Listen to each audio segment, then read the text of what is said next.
Mary of England, Scotland and Ireland was the third daughter and sixth child of James VI ISNI, the first king of a unified England, Scotland and Ireland, by Anne of Denmark, daughter of Frederick II of Denmark and sister of Christian IV of Denmark. Her birth was much anticipated. She developed pneumonia at 17 months and died the following year. Preparations. The first child to be born to Anne and James after James succeeded Elizabeth I of England. Mary was the first princess of Great Britain, although then it was not so named. Her birth was thus awaited with much excitement among both the Scottish and the English. Disputes among nobility as to the distribution of places in the establishment for the unborn child were very common. A note containing the necessaries ordered by the king for his child contains orders of the following: a carnation velvet cradle, fringed with silver fringe and lined with carnation satin, a double scarlet cloth to lay upon the cradle at night, a cradle cloth of carnation velvet with a train, laid with silver, and lined with taffeta to lay upon the cradle, 2 small mantles of unshorn velvet, lined with the same velvet, 1 large bearing cloth of carnation velvet, to be used when the child is brought forth of the chamber, lined with taffeta, 1 great head sheet of cambric for the cradle, containing 2 breadths, and 3 yards long, wrought all over with golden-colored silks and fringed with gold, 6 fine handkerchiefs of fine cambric, 1 to be edged with fair cut work, to lay over the child's face, 6 veils of lawn edged with fair bone lace, to pin with the mantles, 6 gathered bibs of fine lawn with ruffles edged with bone lace, 2 bibs to wear under them, wrought with golden-colored silks.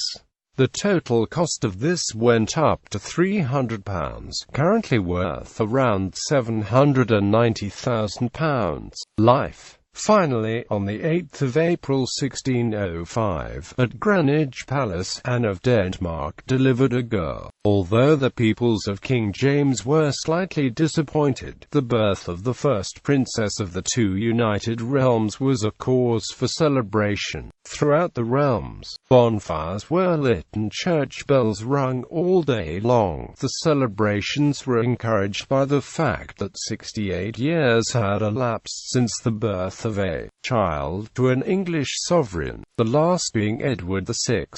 The next day, King James drank health to his wife and new daughter. In letters announcing his relatives of Mary's birth, James described her as a most beautiful infant and punned on her not yet revealed name, saying that, if I would not pray to the Virgin Mary, I would pray for the Virgin Mary. Preparations for a royal christening started immediately after the birth. The location decided upon was the chapel at Greenwich Palace, and the date, the 5th of May. Mary was carried by Lady Elizabeth de Vere, Countess of Derby, who was supported by 2 unnamed earls. The infant's clothing, a train of purple velvet, embroidered with gold and furred with ermines, was supported by 2 other earls, being so long that it fell to the ground. The Archbishop of Canterbury, Richard Bancroft, christened the child with the name Mary, as her godparents, Ulrich of Denmark,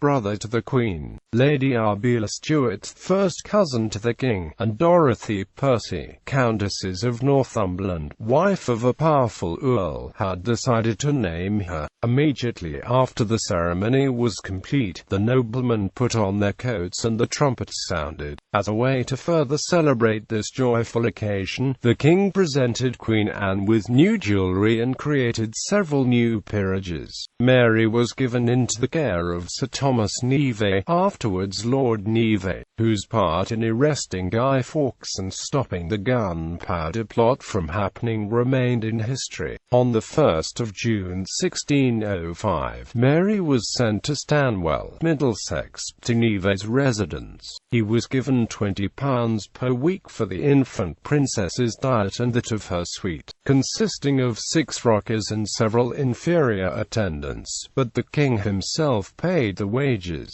the expenses of moving young Mary from house to house, of her coach and horses and other such costs. Elizabeth Hayward, Neve's wife, took great care of her royal charge during her short life, death and burial. At 17 months old, Mary contracted a violent cold that developed into pneumonia. She was constantly feverish, and Queen Anne was called to Stanwell and frequently visited her young child. An eyewitness account later preached at her funeral stated that such was the manner of her death, as bred a kind of admiration in us all that were present to behold it. For, whereas the new-tuned organs of her speech, by reason of her wearisome and tedious sickness, had been so greatly weakened, that for the space of 12 or 14 hours at the least, there was no sound of any word heard breaking from her lips. Yet when it sensibly appeared that she would soon make a peaceful end of a troublesome life, she sighed out these words, I go, and when, not long after, there was something to be ministered unto her by those that attended her in the time of her sickness, fastening her eye upon them with a constant look, again she repeated, away, I go, and yet a third time, almost immediately before she offered up herself a sweet virgin sacrifice unto him that made her, faintly cried, I go, I go. The more strange did this appear to us that heard it, in that it was almost incredible that so much vigour should still remain in so weak a body, and whereas she had used many other words in the time of her extremity, yet now at last, as if directed by supernatural inspiration, she did so aptly utter these, and none but these. As soon as Mary died, the Earl of Worcester, the Earl of Leicester and the Earl of Totnes went to Hampton Court Palace, to inform the Queen of her daughter's death. Seeing the 3 men before her, Queen Anne realized what had happened and spared the men the task of telling her. After showing the normal maternal signs of sorrow, she demanded that the king be told of Mary's death, an autopsy performed and a funeral prepared. Thus,